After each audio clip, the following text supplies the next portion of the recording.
Welcome, relatives. This is Native Talk Arizona, presented by Native Health and Radio Phoenix. I'm Roy Johnston. Our guest was invited to speak in late July at the National Association of Drug Court Professionals annual conference in Washington, D.C. The event organizers asked him because they knew he has a success story to tell. His story is the life of an alcoholic. A life of burning bridges, not being dependable, lying, manipulating, and looking for that next drink. And his life story is a life of discovery, discovering an interest in his Hopi roots and traditions, discovering a gifted talent, and experience something he had thought he never would imagine, a life with career opportunities and choices. Our guest is Hopi artist and speaker, Duane Koyawena. Duane, welcome to the program. Thank you for having me, guys. Can you please tell us about yourself? Lolama, ne Duane Koyawena pahan matiwa, ne uti ma, yan Hopi matiwa. I'm Hopi and Tewa, Hopi from my dad's side from the village of Sepalavi, and Tewa from d.koyawena from my mom's side. I grew up in Albuquerque, New Mexico. Was born in Fort Wainwright, Alaska. My father was in the Air Force. After I was born, we moved to Texas, San Antonio for a little while, and then resided in Albuquerque for a little bit. And that's kind of where I grew up, did all my schooling. Duane, as I read some of your writings, you began your writings in talking about alcohol abuse. When did you start abusing substances? Well, as I was saying, I grew up in Albuquerque. I started all my schooling there. Did a little bit of college. And I ended up moving to Flagstaff, Arizona back in, I want to say about 2000. But the destruction, my path of destruction began probably when I was in my freshman year in high school. Didn't realize anything at the time. Kind of found a social outlet. And once I got the taste of alcohol, kind of helped me become more social, more of being in the in crowd, as I would say. And I guess kind of helped me express myself a little more, beyond the fear or being shy and whatnot. So, it kind of became more open then when I started. So it was probably my freshman year in high school. Many times individuals talking about a contributing factor. For you, was there a contributing factor? I would say I at this point in my life I really don't like to use it, but some people do use it as an excuse as well as I did. But my father was an alcoholic himself. Lost him back in 2006 to cirrhosis to the liver. But growing up in the environment with an alcoholic and seeing how everything went down, I don't know if and it's really tough for me to say, but I didn't really have the guidance back then or the awareness of the effects of what alcohol would do. So I kind of had my blinders on as I grew up. So I didn't have really no direction after college or after high school. And then going to college, I didn't really know what I wanted to do. And my alcoholism, I guess, by my senior year really increased. And looking back on my behaviors in high school, I was pretty lucky. I didn't get into too much trouble back when I lived in Albuquerque, where I grew up and where I graduated high school from. But what I can say is I did start college after high school. Again, I was saying I didn't really have no direction in what I want to do. But I drank a lot, and eventually the drinking led me to, I guess, become more lazy. I didn't have no discipline. I didn't have no direction. So eventually, I mean, after a couple years of liberal studies, I ended up dropping out. And things at the time around like 1999, 2000 were pretty tough for me, and figured a change of location would help me out. And I moved to Flagstaff then, and I would say that's kind of where everything took off as far as the destruction of my path is what I call it.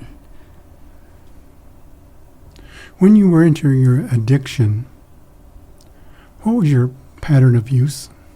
Wow. So it's pretty amazing. I mean, I work with adolescents that are in high school, and I hear about some of the stories that they go through, while in high school and abusing alcohol and drugs. And I reflect on my past, and like I said earlier, I was pretty lucky. I didn't get myself into big trouble.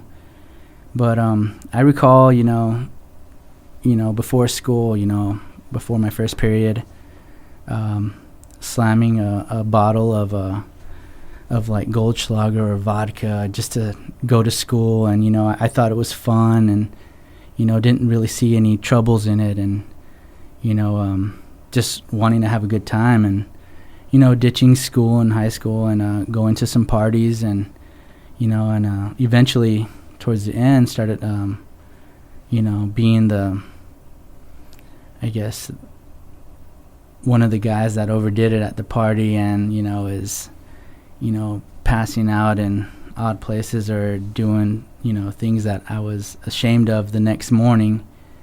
So the answer to your question was my patterns were pretty rough and embarrassing, and yeah, I like right now, as I'm thinking about it, it's just even hard for me to verbalize. But yeah, that's kind of how things started out. How were you able to function in the school system? In the school system, wow. I mean, I eventually, I was a blackout drinker, so I was lucky enough to maintain during classes and stuff, and it wasn't an everyday thing, but when we did get a hold of the liquor, it would start, and I would maintain, and usually towards the end of the day, if we went all day throughout school, which sounds really ridiculous right now, is I would eventually fade off into a blackout, or either that, or I'd fall asleep at a friend's house and try to wake up and get myself together to go back home to my mom, and hopefully that hoping that she wouldn't smell the alcohol or get in any trouble or something. And sometimes those instances did happen. There was instances where I couldn't get myself together, and I did go home, and I had to face the heat from my parents, my mom, and sometimes I would have my mom's vehicle, and I would be at a friend's house, and she'd become hunting me down, looking for it, and yeah, it was pretty rough. And as you're talking, I'm looking in your eyes, and it really seems like you're doing a lot of reflection. Yes. Is there something that you especially remember? Wow. I would say one of the main ones that I feel as in sobriety today that I'm paying it back. But I remember being in Albuquerque, and my mom, she loves me, and till this day has given me a lot of support. But looking back on the manipulation and just the selfishness, I mean, I would use her Camaro, her nice Camaro, and I would go hang out with some friends, and for some reason she would trust me, and I went out one night with the boys, and we went to a pool hall, and we were all drinking, and we left the pool hall, and it was raining that night, and we had quite a bit, and we were driving in Albuquerque, and a yellow light turned on, and I was going to go for it, and a group of my buddies were behind us in a truck. And as I went for it and accelerated, I decided last minute to stop.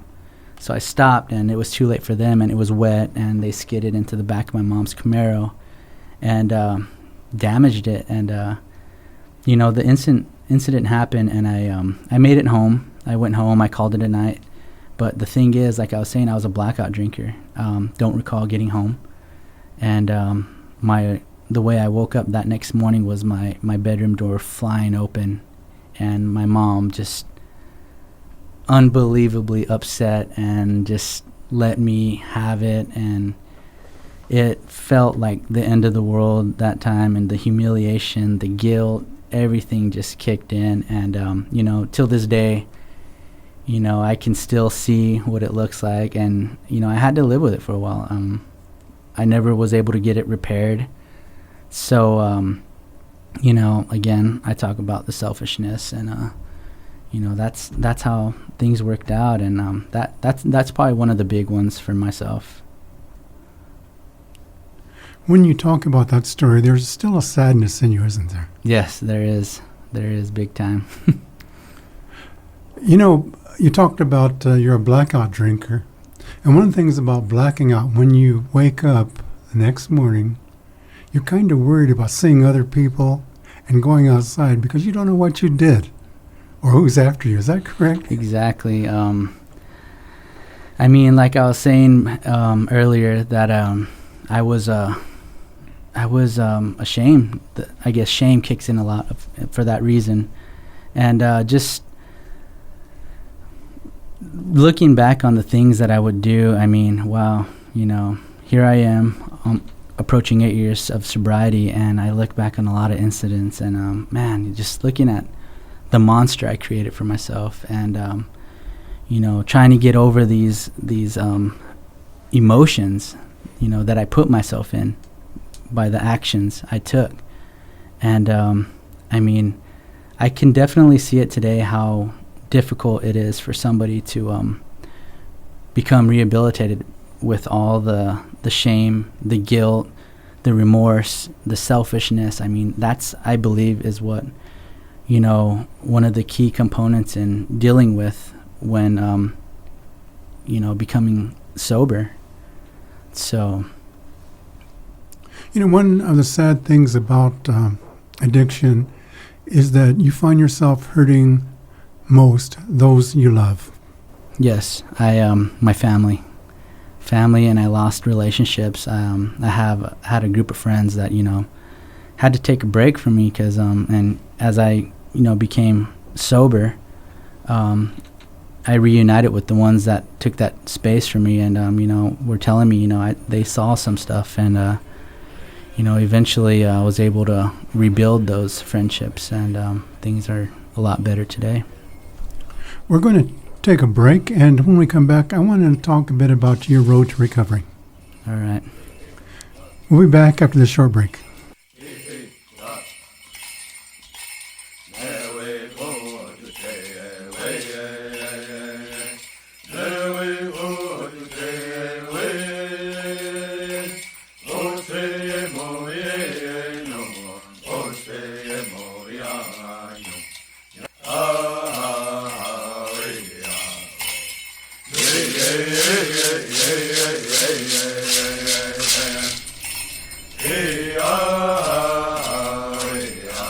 Welcome back. This is Native Talk Arizona, presented by Native Health and Radio Phoenix. I'm Roy Johnston. Our guest is Duane Koyawena. We're discussing his road to recovery. Duane, when did you realize that you had to stop living this addictive lifestyle? So, when I moved to Flagstaff back in 2000, there's a saying that says you are who you hang out with. And also in some of the recovery literature talks about making this geographic change. As I moved from Albuquerque to Flagstaff, Arizona, I thought that I could leave everything behind, all the feelings, all the emotions and whatnot, and move to Flagstaff and create a new beginning, maybe start back into college again. But, those words today are, they have a lot of meaning. And I moved to Flagstaff, and, I can't escape myself. I can't escape how I react to certain things or my control over emotions. So you are who you hang out with. For me was I got a job in Flagstaff, Arizona, and I found the guys that partied the same way I did. I got my first DUI in, I believe, 2002. And after 2002, from that point on, I accumulated 3 more DUIs. I have a total of 4 DUIs in Flagstaff. And it wasn't probably till, I want to say after my 3rd DUI. The first 2 were just kind of like a slap on the wrist. But of course, the first one, I was terrified.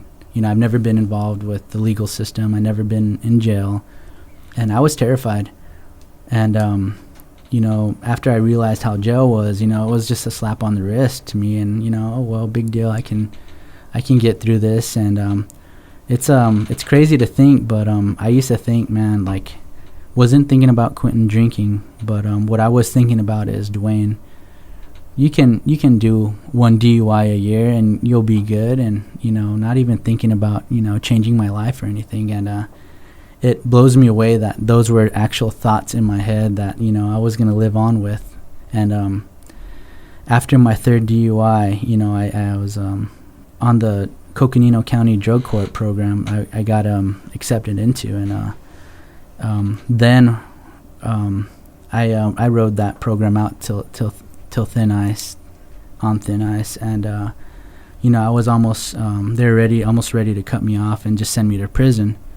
And shortly after I completed that program, my father passed. It was then and there when I realized that emotions, feelings have a key component to my alcoholism, how I deal with those. And when I lost my father, of course, a sad time, tough time for me. The only way I knew how to cope was to turn that volume up on the alcohol, and that's what I did. I ended up getting a 4th DUI after that. And I was asked, by family. Family had been begging me by this time to go into treatment. I remember my sister was really, telling me that I needed to do something. They all loved me. I had uncles talking to me, trying to give me that direction and let me know, on the art. As far as the art, I remember my cousin telling me that, my hand is worth a lot, a lot, meaning that I had a lot of artistic talent. And so I would say after my 4th DUI, thankfully I didn't hurt anybody, kill anybody, or, myself. I didn't, any of that, very selfish acts. But it was after then I went to a rehabilitation center in Tucson, the Salvation Army. Didn't want to go. Of course, I'm Hopi, and for the Native Americans out there, going into an AA-based or Christian-based facility, I didn't want to, disrespect or kind of shut out my Hopi belief. And, when they said it was Christian-based, my mind thought that I'm going to have to, convert this way, or there's no other way out. And that was a difficult time to me till I had a mentor there that, explained that a little better for my understanding. And the way he explained it, was to look at it as, the word God as a good orderly direction. And when he explained that in an acronym like that, I kind of opened my eyes and, okay, so, I can still have my Hopi beliefs and what I believe in and pray that way. And I combined the two together. And, helped me open my mind a little more. So I would say when I was there at the Salvation Army, the puzzle started getting put together, and started realizing that, things has a direction. I want to go back a little bit to something you had mentioned, because I saw something in your face when you mentioned your father's death. Certainly in his death, you lost a father. What else did you lose? Man, I mean, my father and I were good friends. He was a mentor, and just someone I could. Today, as learning my Hopi culture, he was somebody I could have learned a lot from. And today, he would have been, a grandfather to my daughter, my 6-year-old daughter, and she asks about him, and would have been that, and just a huge support. I know he'd be really thrilled about everything that's happening today. I think we have about a minute, but can you talk about some of the barriers you had to overcome on your road to recovery? I mean, rebuilding trust. Rebuilding trust is a big one. I mean, I was very selfish and to my family, manipulated. So, I mean, rebuilding the trust is, a tough thing. Even, finding jobs and whatnot. I mean, I have a felony record with a DOC number, a Department of Corrections number, proving to the system that, I'm rehabilitated. And, where I work at today in the behavioral health field at Flagstaff Medical Center, I had to get a fingerprint clearance card, and that took me some time to get. I mean, and again, that's where I see a lot of people that are trying to overcome their addictions. Rebuilding that trust is a big barrier to kind of prove to society, like, look, all right, I'm actually going to do this now. Recovery is a process, and there's a lot of barriers that they have to face. And frequently, because of the barriers, individuals give up, don't they? Yes, I've given up a few times myself. Thank you. We'll be back after this short break.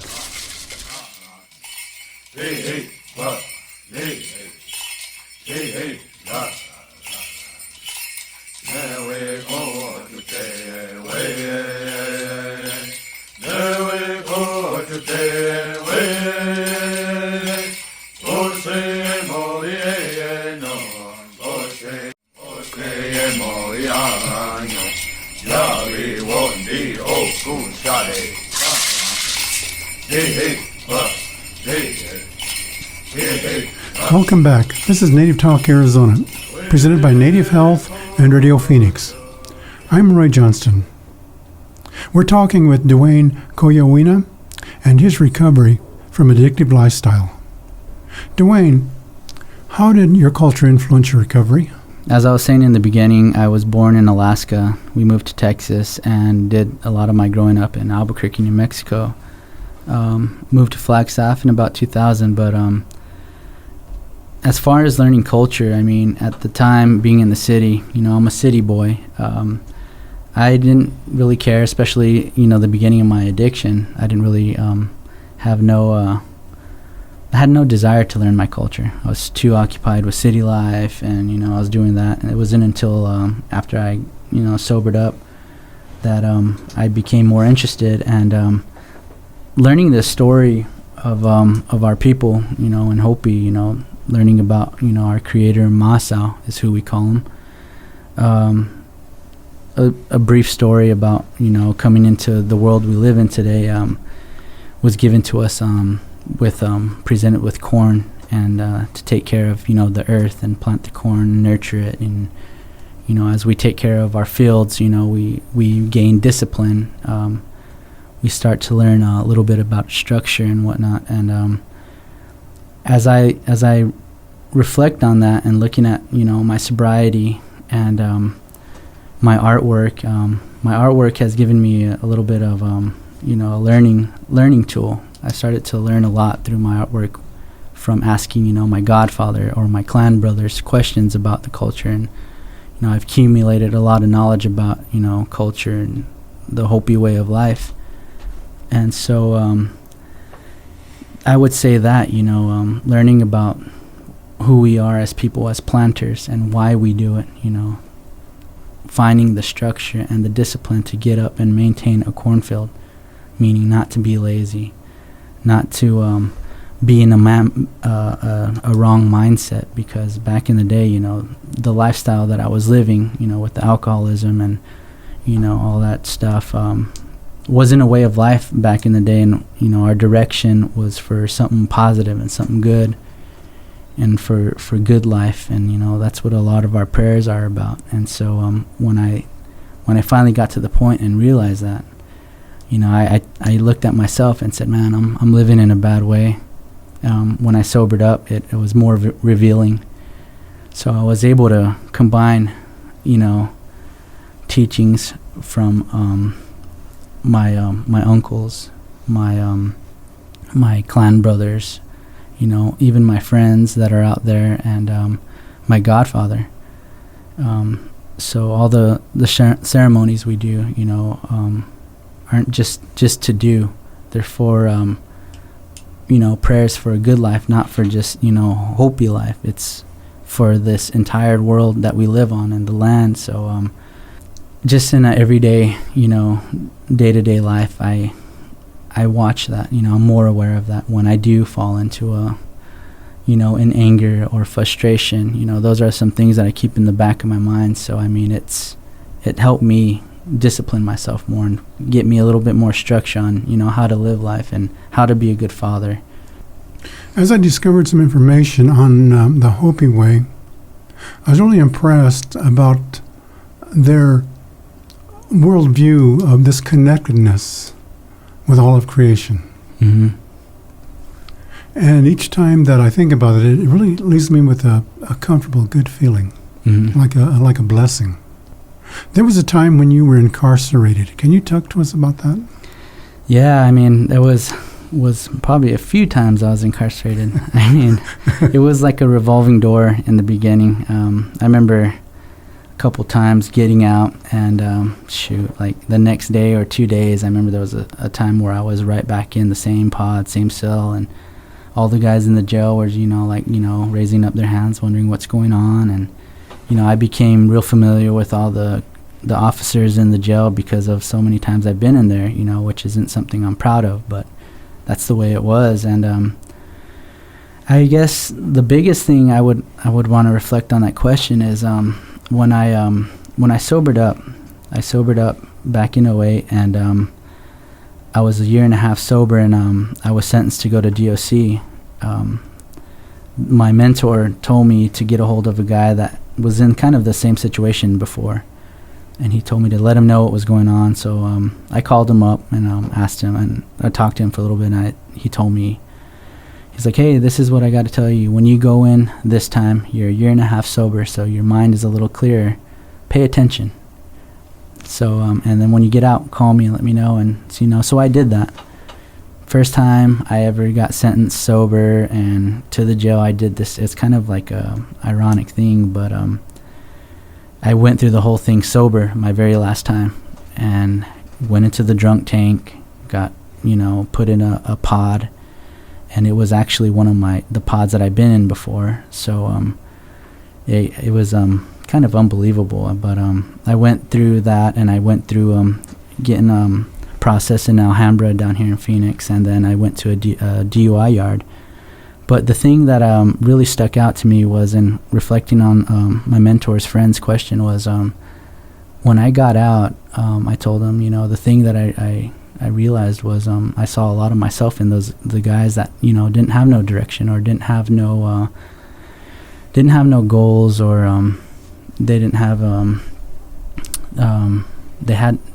they didn't have the drive for sobriety, and the way I saw that was a lot of guys were saying they couldn't wait to get out just so they can get out and drink a 40, or their girlfriend's gonna come and pick them up, and they're gonna get some beer and whatnot, and and it's just like, man, when I was seeing that, I was telling the guys, what are you gonna do? And I was like, man, I'm done, I'm ready to get my life together. And a lot of guys, were like, yeah, right, you'll end up right back here. But in my heart, I knew, and I just kind of left it at that. But seeing this amongst some of the other guys, were just, in that revolving door that I once was in. And, that was probably one of the biggest things that really stuck out to me when I was sentenced in DOC.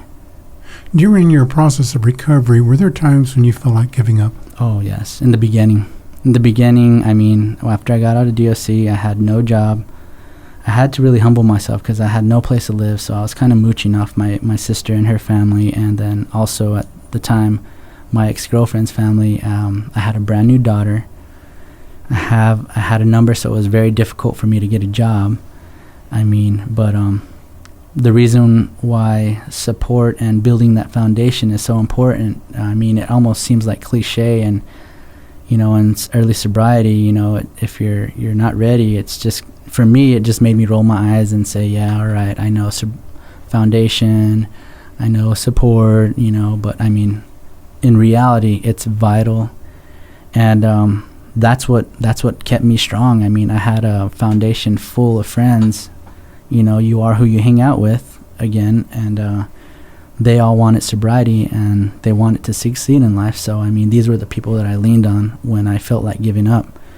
And sure enough, I started taking these steps and, reaching out to people when I'm in those low spots is a big thing, because my ego and pride says, I'll get over it. I can deal with it by myself, and let it fester in my head. I mean, I hear it all the time, and I hear counselors doing groups on it, but I mean, in reality, it was real for me, and I had to let off the steam to somebody, or let them know about my frustrations and my doubts, and that's what I did. I found who I needed and latched onto them, and was able to let that steam off in a good way, and my steps started, continue to keep going as I did all that. How important was family support? Man, I mean, like I was saying in the beginning, earlier in the interview, they didn't trust me for a while, and the distrust was very difficult because, I mean, being left alone, family was always there. Are you gonna be okay? Are you gonna be all fine doing this? And it could be frustrating.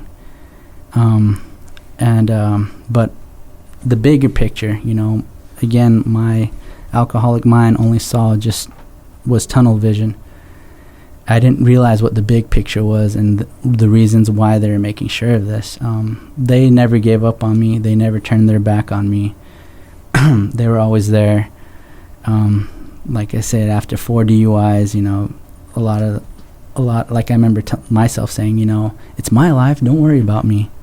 Worry about yourself. And selfishness, for me, that's what it was. And not realizing that I'm affecting my nieces and nephews from my sisters, not being that role model for, not being able to step up because, my dad is gone.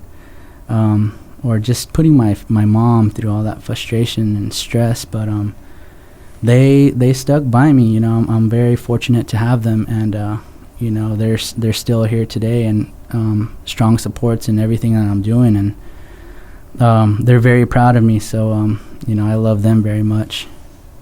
Even at times when you gave up on yourself, and they were there. Yes. We have about 2 minutes left. I know that you're an artist. Can you tell us a little bit about your artwork? So my artwork, again, it's kind of like the same process as recovery. I started out, I drew a lot, even in my addiction, and did some drawings here and there, and it wasn't till about probably like 2013 when a lot of family and my brothers were saying, you need to get your artwork out there. But again, I was doubting myself. I didn't believe in myself because I thought my art was just a plain Jane and wouldn't get recognized, and so I really doubted myself. So it was a process to kind of build it up to where I'm at today. I mean, I have a lot of support in the art field, and I thank every one of them for all the support, and it's been an amazing ride with the art. So I mean, the paintings, and some of the other things that I kind of found out too, as far as working on shoes, customizing shoes for people throughout the nation. Also hats, different other canvases, murals. It has a big range and a lot of supporters. I had a chance to look at some of your artwork, and one thing that really jumped out to me was your use of colors. Yes. Very impressive. Thank you. There are so many things I want to ask you, Duane, but unfortunately we're coming up on time, and I want to thank you for joining us today, and I wish you and your family the best. Thank you. Kokwa. We'll be back after this short break.